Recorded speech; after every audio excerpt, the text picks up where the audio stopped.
మీకు విషయం తెలుసా, ఇప్పుడు అందరూ డైజెస్టివ్ సిస్టమ్ ఎలా పనిచేస్తుంది, ఏ విధంగా ఆహారం జీర్ణం అవుతుంది అని అందరికీ తెలుసు, అందరూ చదువుకుంటున్నారు కదా.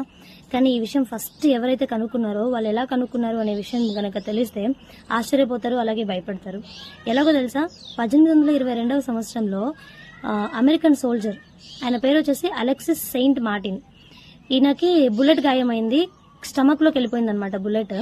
ఆయనని ఒక హాస్పిటల్కి తీసుకెళ్లారు, ఆర్మీ హాస్పిటల్కి. అక్కడ ఒక డాక్టర్, ఎవరంటే విలియం బ్యూమాంట్ అనే డాక్టర్ ఏం చేశాడు అంటే ఆయనకి ట్రీట్మెంట్ ఇచ్చాడు. ట్రీట్మెంట్ ఇచ్చిన తర్వాత ఆయన బతికాడు.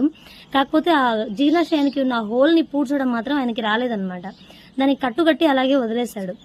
కానీ అది ఆయనకి ఎలా యూజ్ అయింది అంటే, లోపల స్టమక్ లో డైజెషన్ అనేది ఎలా జరుగుతుంది, ఏమేం జరుగుతుంది అనే విషయాన్ని ఆ చిన్న హోల్ నుంచి ఆయన అబ్జర్వ్ చేశాడనమాట.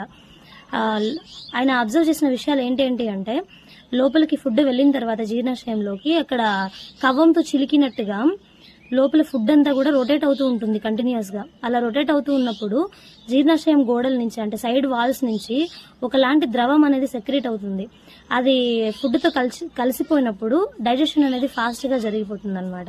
ఒక్కసారి డైజెషన్ కంప్లీట్ అయిన తర్వాత ఈ జీర్ణాశయం చివర ఉంటుంది కదా, ఆ ఓపెనింగ్ అనేది ఓపెన్ అయ్యి అది చిన్న ప్రేగులోకి డైజెషన్ అయిన ఆ ఫుడ్ ని కిందికి వెళ్ళడానికి హెల్ప్ చేస్తుంది అనమాట. అంతవరకు అది ఓపెన్ కూడా కాదు. ఇవి మొత్తాన్ని ఆయన ఆ హోల్ నుంచి అబ్జర్వ్ చేశాడంట. వీడియో నచ్చినట్లయితే లైక్ చేయండి. అలాగే ఇలాంటి మరెన్నో ఇంట్రెస్టింగ్ వీడియోస్ కోసం ఛానల్ ని సబ్స్క్రైబ్ చేసుకోండి. Thank you so much.